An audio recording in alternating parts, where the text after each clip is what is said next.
어떤 남자분이 버스를 타셨습니다.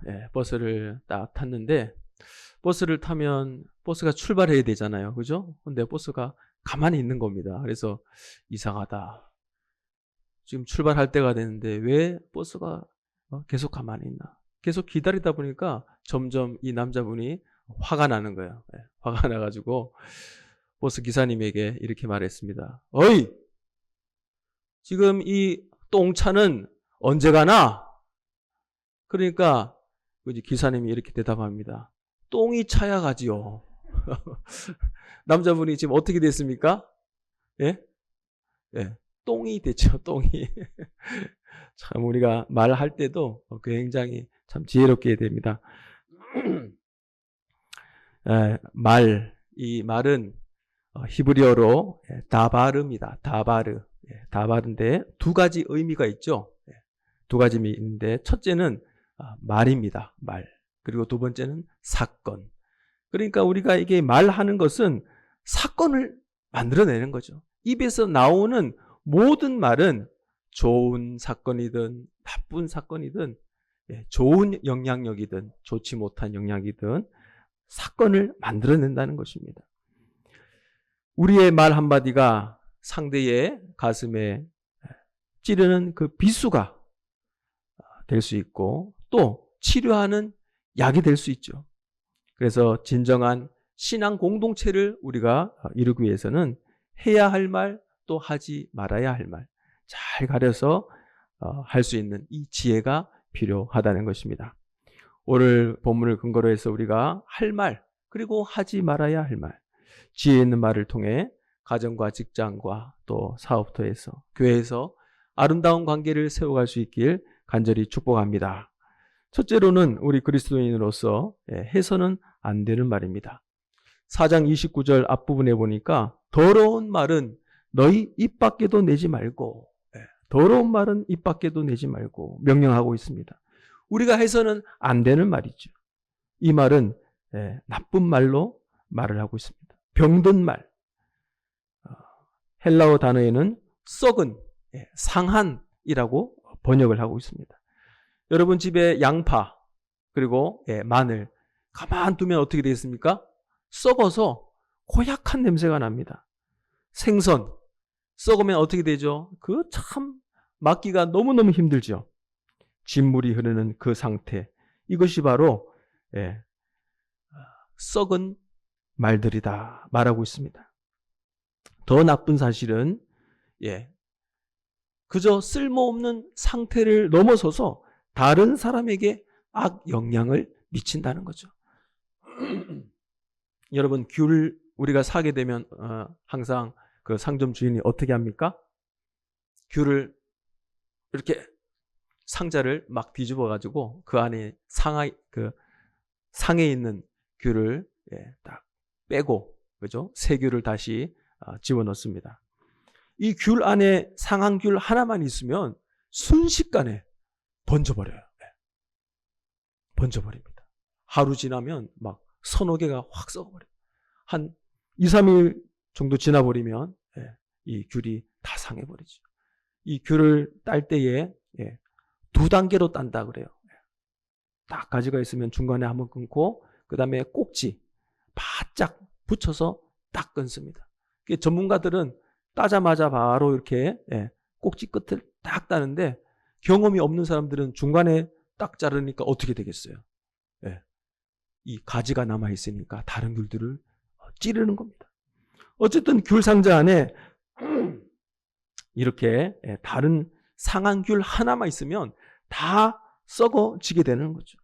우리가 신앙 공동체 안에 이 더러운 말은 신앙 공동체를 나쁘게 할 뿐만 아니라 또한 은혜를 다 쏟아버리게 한다는 것입니다. 그래서 사도 바울은 이 더러운 말은 입 밖에도 내지 말라. 그러면 더러운 말에는 어떤 것이 있는가? 첫째로 따라합시다. 날카로운 말이다. 날이 시퍼렇게 선 날카로운 우리의 마음을 쫙 갈라놓는 그런 날카로운 말이 있다는 것입니다. 사람 가슴에 그 말이 들어가면 깊은 상처를 남기기도 합니다. 또한 한 사람의 삶을 아주 그냥 절망적으로 빠뜨리기도 하는 말이죠. 두 번째로 더러운 말은 따라합시다. 빈정거리는 말이다. 예, 빈정거리는 말. 비꼬고 웃고 또 웃음거리로 만들 수 있는 말. 정말 조심해야 되는 거죠. 또 보복하는 말입니다. 우리가 나쁜 말을 들으면 어떤 마음이 들까요? 그것으로 싹 삭히면 정말 훌륭한 분이죠. 신앙적으로 인격이 아주 훌륭한 분입니다. 하지만 안갚음하고 싶은 마음이 일어날 때도 있죠. 남이 빈정거리게 되면 그보다 더한 말로 한번 안갚음해주고 싶은 그런 마음이 든다는 것입니다. 또한 더러운 말은 욕설이나 상스러운 말, 그리고 중상모략이나 험담, 남의 말을 하는 걸 좋아하는 사람. 입이 근질근질해서 가만히 못 있어요. 꼭 얘기를 해야 됩니다. 이 사람한테 가서 얘기하고 저 사람한테 얘기하고. 이것은 바로 마귀의 전공 분야라는 거죠. 마귀의 뜻은 쪼개다, 갈라놓다, 하나님과 우리 사이에 갈라놓게 됩니다. 또 성도와 성도 사이를 갈라놓습니다. 목사와 성도의 사이를 갈라놓죠. 그래서 우리는 남이 험담할 때 절대로 내가 보고 듣지 않은 것이면 듣지 말아야 됩니다. 필요도 없고 또 동조할 필요도 없죠. 그런 말들은 얼마나 재미있는지 가만히 듣고 있으면 정말 그런가 자기도 닮게 되고 또 자신의 마음이 피폐해지고 황폐하게 된다는 것입니다. 두 번째로 우리가 그리스도인으로서 해야 되는 말은 뭐냐? 29절 하반절에 보니까 오직 덕을 세우는데 소용되는 대로 선한 말을 하여 듣는 자에게 은혜를 끼치게 하라. 덕을 세운다. 이것은 집을 짓는 데 사용되는 용어입니다. 목수들이 집을 짓는 거 한번 생각해 보십시오. 얼마나 정성을 다해서 짓습니까? 설계대대로 차곡차곡 벽돌을 쌓고 안에 설계대대로 이 목수의 손길을 통해서 아름다운 집이 세워지게 되는 거죠. 내가 하는 말이 다른 사람의 힘과 용기를 얻고 바로 집을 세우는 것처럼 상대의 마음을 세워가게 되는 것입니다.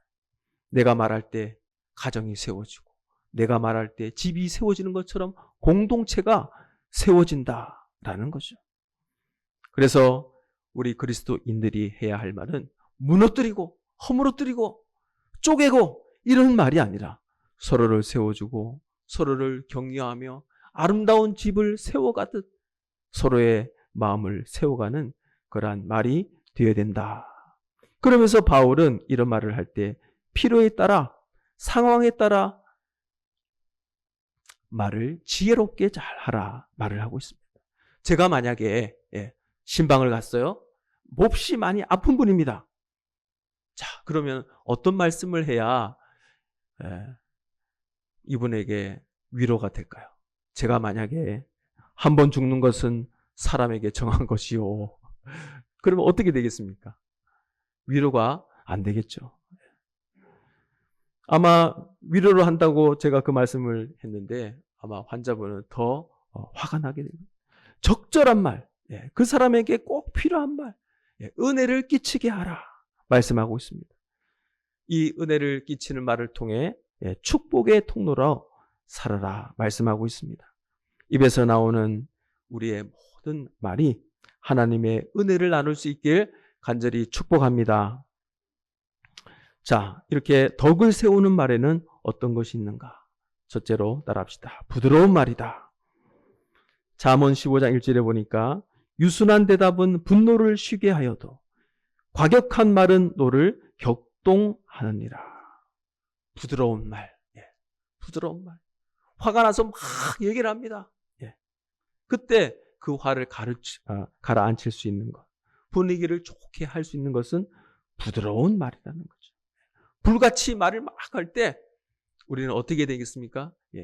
부드럽게, 물같이 그 불같은 말이 날라올 때 물로 싹 꺼야 되게 된다는 것입니다. 또한 따라가겠습니다. 사려 깊은 말이다.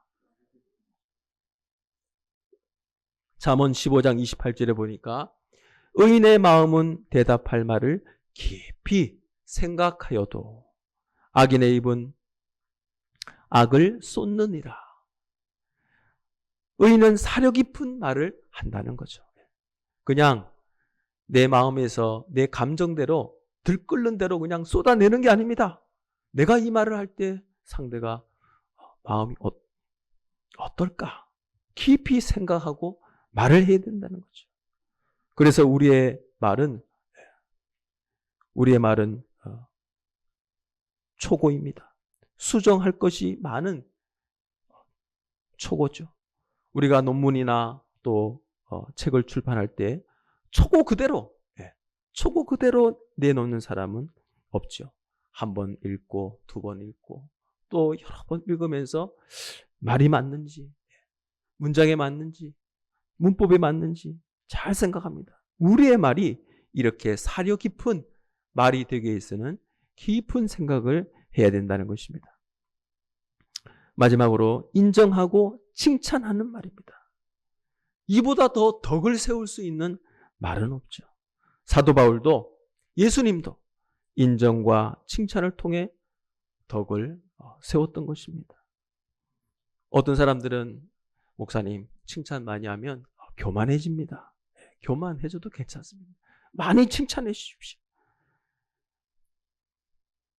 그리고 한번 지적한 사람에게는 또 비판했던 사람에게는 4번 이상의 긍정적인 말이 필요하다고 합니다. 왜냐하면 상처를 입었잖아요. 그죠? 낙심했잖아요.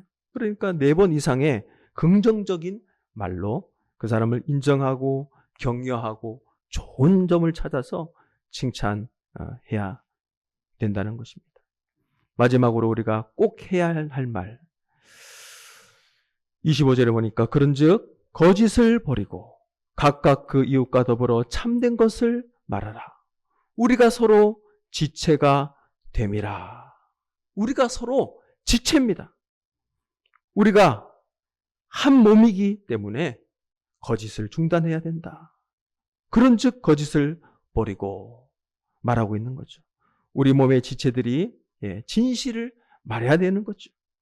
자, 우리 눈이 만약에 거짓을 말한다면 어떻게 될까요? 자, 눈이 바르게 거짓을 하면 어떤 결과가 일어날까요? 길을 걸어가는데 눈이 분명히 보았습니다. 저 앞에 절벽이 있는 것을 보았습니다. 그런데 눈이 거짓말을 해요. 그냥 계속 걸어가도 돼. 괜찮아. 걸어가면 결국 어떻게 될까요? 몸도 죽게 되는 겁니다. 자, 코가 입에게 거짓말을 합니다. 코가 냄새를 딱 맡아보니 음식이 몹시 상한 것을 발견했습니다. 그런데 코가 거짓말을 합니다. 먹어도 괜찮아. 맛있을 거야. 그러면 배탈이 나고 장이 뒤집어지고 곧장 병원에 실려가게 되겠죠. 우리가 진실을 말하지 않고 거짓을 말한다면 그리스도인의 몸은 병들고 무너지게 되는 것입니다. 왜냐하면 우리가 서로 연결되어 있는 지체이기 때문이죠. 그래서 우리는 말을 위해서 기도해야 합니다. 야고보서 3장은 혀의 엄청난 위력을 말하면서도 말을 조정하고 입에 물린 재갈과 같고 많은 나무를 태우는 불과 같다 말을 하고 있습니다. 우리의 말 한마디는 사람을 살릴 수도 있습니다. 또 사람을 죽일 수도 있죠. 관계를 세울 수도 있고 관계를 파괴시킬 수도 있는 것입니다. 더 중요하게는 에베소서 4장 30절에 성령을 근심케 한다. 성령을 근심케 한다. 내 마음은 그때 그 순간에 시원할 수 있습니다. 그 순간에 내 마음은 후련할 수 있습니다. 하지만 성령이 근심하는 거죠. 성령이 기뻐할 수 없습니다. 그러므로 우리는 하지 말아야 할 말, 해야 할 말, 사랑과 온유함으로 말해야 하는 것입니다. 그 말은 어디서 나오느냐? 우리의 마음에서 나오는 거죠. 우리의 생각에서 나오는 거죠. 주님, 우리의 생각과 우리의 마음을 다스려 주옵소서. 주님, 우리의 마음을 통제해 주시옵소서. 내 입을 통제해 주시옵소서. 주님 닮은 인격으로 살아갈 수 있길 축복합니다. 주님의 말씀으로 우리의 심령을 가득 채워서 나오는 모든 말마다 위로와 격려로 사람을 세우고 가정을 세우고 신앙 공동체를 세워갈 수 있길 축복합니다.